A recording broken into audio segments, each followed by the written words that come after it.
పనికిరాడండి, వీడు useless fellow అండి, వీడు ఎందుకు పనికిరాడండి. ఎవరిని తిరస్కరించొద్దు. నేనంట నిజంగా దేవుడే గనక నేను తిరస్కరిస్తే ఈరోజు ఈ భక్తి నీకెక్కడిది, ఈ విశ్వాసం నీకెక్కడిది? దేవుని స్థాయికి మనలో సరిపడా తగిన వాళ్ళు ఎవరైనా ఉన్నారా? We are unfit. కానీ ప్రభు మనలను కలుపుకొని వెళ్ళలేదా? దారం కలుపుకున్నట్లుగా. బిడ్డలారా, ఆదివారం ప్రార్థన అయిపోయిన తర్వాత అందరినీ కలుపుకోండి. ఆమెన్. కొంచెం పెద్దగా చెప్పాలి, నాకు వినపడలా. ఒక్కొక్కరి దగ్గరికి వెళ్ళి, తమ్ముడు ప్రైజ్లాడు, తమ్ముడు ప్రైజ్లాడు చెప్పు, తమ్ముడా కలజోడు ప్రైజ్లాడు, తమ్ముడా తమ్ముడు ప్రైజ్లాడు, అక్క ప్రైజ్లాడు. ఎక్కడి నుంచి వచ్చారక్క? పిల్లలు బాగున్నారా?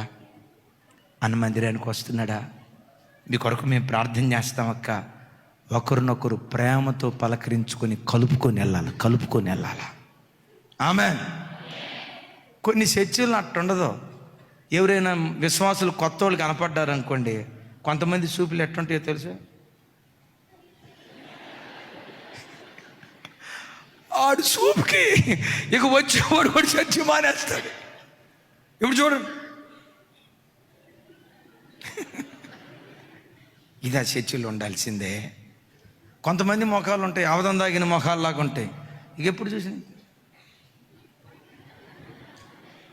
ఉలుకుండదు, పలుకుండదు, ఒక నవ్వు ఉండదు, పలకరింపు ఉండదు. ఇది ప్రేమ మందిరం. ప్రేమ ఆప్యాయతలు నిండుకునే స్థలంగా దేవుని మందిరం ఉండాలి. మరలా అంటాను, మందసం ఎక్కడుంటుంది? 10 మూరల పొడవు, 10 మూరల వెడల్పు, 10 మూరల ఎత్తు, 10x10x7. ఇది ప్రేమకు గుర్తు. సంఘం ఎప్పుడు ప్రేమతో నిండుకున్నది అయి ఉండాలి.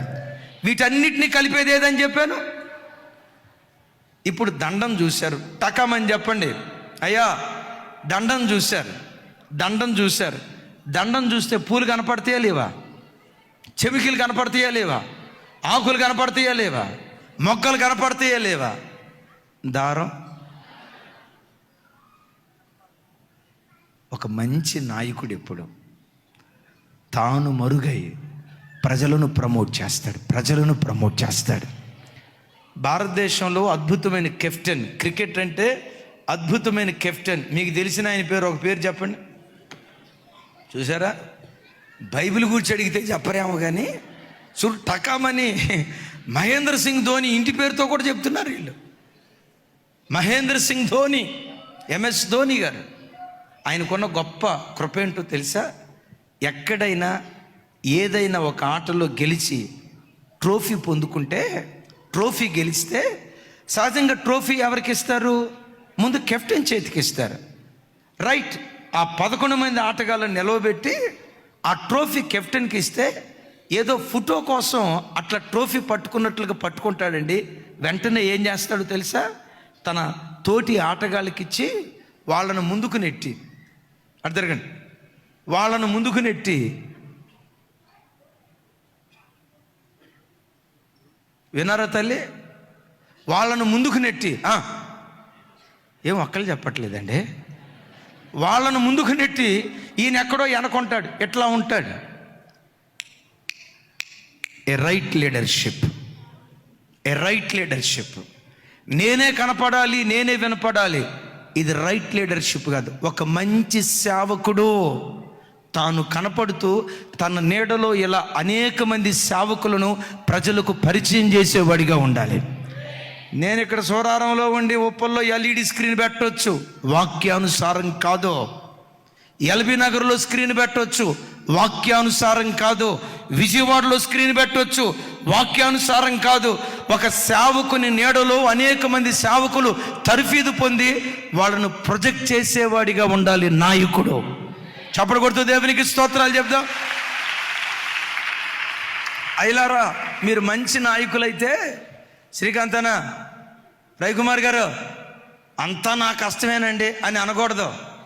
కష్టం అంతా ఎవరిదనాలా? మా అనితమ్మదేనయ్యా, మా అనితమ్మ ప్రార్థన అయ్యా అని అను. అనితమ్మ మీ కొరకు ప్రాణం పెట్టాలని కూడా వెనకాడదాం.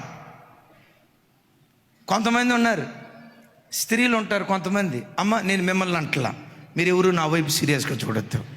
కొంతమంది ఏమంటారు తెలుసా? ఇదంతా నా తెలివేనండి, ఇదంతా నా కష్టమేనండి. ఈమెదో డ్యూటీకి వెళ్ళినట్టు.